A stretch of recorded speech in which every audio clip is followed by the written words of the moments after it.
Hey guys, and welcome back to another week online. This week I wanted to talk to you about plagiarism. So, as you know, this is a requirement of the course that we discuss this, but I wanted to talk to you about it in a much more interesting way. And so I wanted to just kind of talk about some of the examples that we've seen over time when people have been behaving badly. So, what is plagiarism anyway? So, plagiarism is when you are violating copyright law. And we care about that because that's the law. Plagiarism in of itself sounds like something that's very specific to school, and it sounds like plagiarism doesn't exist outside of school. So that's why I don't like referring to it as plagiarism per se, but rather copyright law. Copyright law is important because it implies the fact that the people who are sharing their ideas with other people are going to be protected.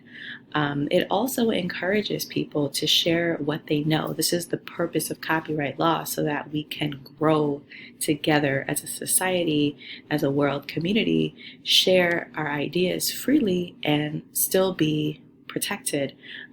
This is especially important in the field of academia because we rely upon this freedom in order to advance our fields. So to advance everything, mathematics, to advance science, to advance literature, there's no way that people would feel comfortable to share what they know unless they were going to get credit for it and unless they were going to be protected. So the basics of plagiarism is passing off other people's stuff as your own, which we know is wrong. And when it comes to copyright law, it's just downright theft. It is the proverbial shoplifting of ideas, and it's never cool, especially in academia. Now, in academia in particular, we take it very seriously because this is what fuels all of academia. This is all that we have. Our commodity is ideas. So if our commodity is ideas, then it's imperative that everybody bring their own and use their own in order to, of course, advance the field. If we're training you in a degree program, then that means that we're also training you to help advance the field when you're out working in the field. So in academia, we take this especially seriously. And I know you're thinking, sure, but people don't really do this, right? Once they graduate from college. And I want you to think again, that's not true. A lot of people have been caught behaving badly doing these types of things. So we've got Jane Goodall as our first example. You might recognize her by face, but if you don't, that's okay. I'm going to explain to you who she is. So Jane Goodall, otherwise known as the unauthorized borrower of ideas. Yowzers. So a little background on her. She's a primatologist. The interesting thing about her, and I think a lot of people have really cheered for Jane Goodall in her career because she decided that she just wanted to learn more about chimpanzees. So she literally just went to Tanzania and camped and survived on her own and studied chimpanzees for years. And her research made a bunch of discoveries that people had no clue. We didn't know as nearly as much about chimpanzees as we thought we did. And she had no prior degree or training in this field, but because she was willing to just pick up and go, she created a whole career for herself, and eventually, of course, she earned her PhD and became a professor at Cambridge University. Okay, so that's a little background on who Jane Goodall is. Now, here's her behaving badly. Okay, now note that this is the cover of her book, Seeds of Hope. Note how in the title it says Jane Goodall with Gail Hudson. So here's the thing about that. When you see something that says with Gail Hudson, so usually the byline on a book will just say by and then that person's name. But if you see by that person's name with some other person's name, then with is one of the ways that they signify that there was a ghostwriter for this book. Now, this is another way that writers make money. They can ghostwrite for people. And ghostwriting fees are usually pretty steep. They're pretty high. Ghostwriters make usually a pretty penny because they're giving up all the rights to their work. So in this case, working on Jane Goodall's book for Gail Hudson meant that Gail Hudson was pretty much writing the book for Jane Goodall. Jane Goodall was probably taking meetings with her, even personally or on the phone, and she was trying to, break some things down with her and just let her know, here's the direction that I want the book to take. Here's what I want it to be about. So she was giving her overall ideas, but because Jane Goodall is probably very busy and because she's famous, usually publishers will hire the ghostwriter on behalf of the famous author. And so, as you know, a lot of celebrities have books that come out and they say, oh, I wrote a book and when I was writing the book, but they usually were not really the ones writing the book. It was the ghostwriter who was writing the book. And the ghostwriter was getting paid probably a six-figure sum, 100,000 all the way up to, whatever. It depends on how famous the person is. They got paid quite a bit of money to write this book for them, but the reality is that because they did that, they usually do not get credit. So Gail Hudson probably took a little bit of a pay cut because she got credit on the cover of the book in the byline with Gail Hudson. So we know that Gail Hudson is really the one who wrote the book, primarily. Okay, so what did Jane Goodall and Gail Hudson do? So in the book Seeds of Hope, in the manuscript, plagiarized sentences and paragraphs from various web pages, even, get this, Wikipedia was found. Now, of course, it makes it that much worse that it was from Wikipedia because it shows that there was an extreme lack of effort, right? Because this is something that we tell you guys as professors not to use. Please just don't do it. Oh, goodness, it just makes my head hurt just saying it. And so she did not cite these other sources in her 2003 book, Seeds of Hope, Wisdom, and Wonder from the World of Plants.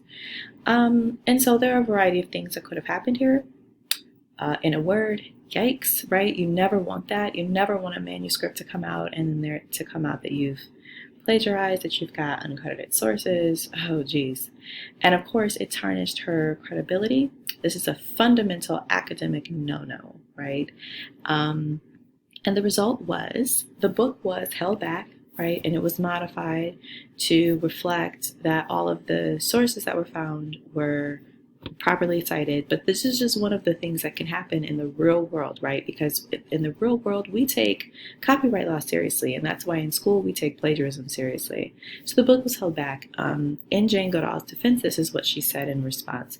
This was a long and well-researched book, and I am distressed to discover that some of the excellent and valuable sources were not properly cited. And I want to express my sincere apologies, she wrote. I hope it is obvious that my only objective was to learn as much as I could so that I could provide straightforward, factual information distilled from a wide range of reliable sources. Now you can imagine that as a professor at Cambridge University that this is extremely embarrassing, right, and a very unfortunate event. So this is why it's good to not get into the habit of plagiarizing for you guys. So that you make sure that you don't carry those bad habits over into your real career when there are even bigger stakes. But that's just one person in the spotlight behaving badly. Have you ever heard of Von Ward? So Von Ward was a promising young Republican turned rogue. I just love that. I got this from an article. I'm going to give you guys the link at the end if you want to read for yourself. But a little bit of background on him. He ran in the 2010 Republican primary for the state of Idaho. He was actually a beaming hope for the party, and he was an Iraq war veteran who was a young hero who was endorsed by Sarah Palin, which at the time, was like a really good thing. Sarah Palin was extremely popular at the time, and so he had her endorsement, which was a very big deal. So what did he do? He plagiarized, and not just from some obscure source, but from someone who would become a sitting president, right, before he became president. So he plagiarized this guy. That's right, President Obama. And that's a lot of guts, or a lot of stupidity, one of the two. But this is what he did. So not everybody is the most skilled of orators, and that's fair, right? Because you are a politician doesn't automatically equate the fact that you're going to be good at speech writing or speech giving. But he referred to Puerto Rico as an independent country, and I don't know if you realize this or not, but it's actually a U.S. territory. So he mentioned this during a debate. His opponent actually happened to be from Puerto Rico and corrected him on it. And I'll just let your imagination do the rest about how that conversation went. Ward's rebuttal, not the best rebuttal. He said, I don't really care what it is. I mean, it doesn't matter. Sheesh, right? So being wrong, being publicly wrong during a speech is hard enough. And so here's what he did. Desperate times call for desperate measures, I suppose. So he took to stealing ideas. And when you looked at his government website when he was running, 5 out of the 10 position statements were copied verbatim from other Republicans' websites, including Paul Ryan, who was the vice presidential candidate at the time, or was one. And then the bomb dropped. He stole some of the most memorable lines from President Obama's 2004 Democratic National Convention speech. I don't know if you remember that speech, but that speech was kind of what put Barack Obama in the forefront as, I think pretty much after hearing that speech, everybody knew that, wow, this guy's going to be president. Like, this guy should be president. So it's a pretty big speech, pretty big idea. The speech fiasco. So this is the article link here, but I just wanted you to be able to see the side-by-side word for word. So you can see here, Obama said, we stand on the crossroads of history. And Ward said, as we stand on the crossroads of history, right? So we're just getting borrowed sentence structure, which is plagiarism, and we're getting maybe like one word change, and that's it. In the next line, we can make the right choices and meet the challenges that face us. And that's what President Obama said. And Ward said, I know we can make the right choices and meet the challenges that lay before us, right? So we're seeing quite a bit of that. I want to point out this example here, right? Because this is like where you just change one word, couple words, and so you're borrowing sentence structure. That's why it's plagiarism. If we look down here, we see word for word plagiarism. Then I have no doubt. Then I have no doubt. Okay. But what if you're just stealing the idea of what the sentence says, but you're changing the sentence structure, such as, the people will rise up in November, that our voices will be heard in November. Okay. What about, a brighter day will come, a better day is on the horizon. Yeah, that's still plagiarism because you're taking someone else's idea, you're paraphrasing it, and you're not giving credit to where credit is due. That's still considered plagiarism. So that gives you 3 really good examples of what that looks like. Yowza. Okay. After he was called out, he swore that he wrote the speech himself. And all I have to say is, I mean, at least he didn't say, yes, we can, right? And finally, this guy, Joe Biden, I know, the beloved. Oh my goodness, I feel bad for even saying this, but this is a very well-known thing about Joe Biden.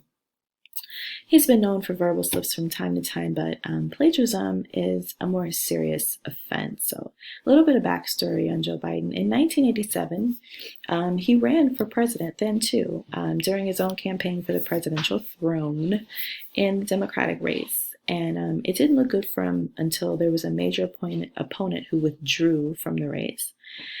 And he may have had a winning chance then, but he started stealing pages of everyone else's speeches. And here's what we did. Now, I know that, you know, time is of the essence, and I think Joe Biden is kind of like the hero with a cape on right now during this time. But in the past, he was known for you know, making up stories, okay, about his personal life. So he uses phrases from the British Labour Party's leader, who had actually, Neil Kinnock, who had run for prime minister.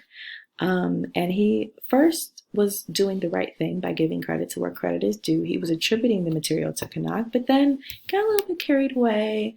And he had staff members create fake relatives and other falsehoods to make Kinnock's quotes seem like stories from his own life. And he lifted text from a variety of other people that you can see here that I've listed: Robert Kennedy, Hubert Humphrey, and JFK. And he admitted to failing a law school course for plagiarizing 5 pages of published work. Tragic. So I'm going to include a quiz or two, very short quiz, or two in this module in this week so that you can learn just how much you know about plagiarism so you don't end up like these guys. Okay, this is part one of the plagiarism lecture. To be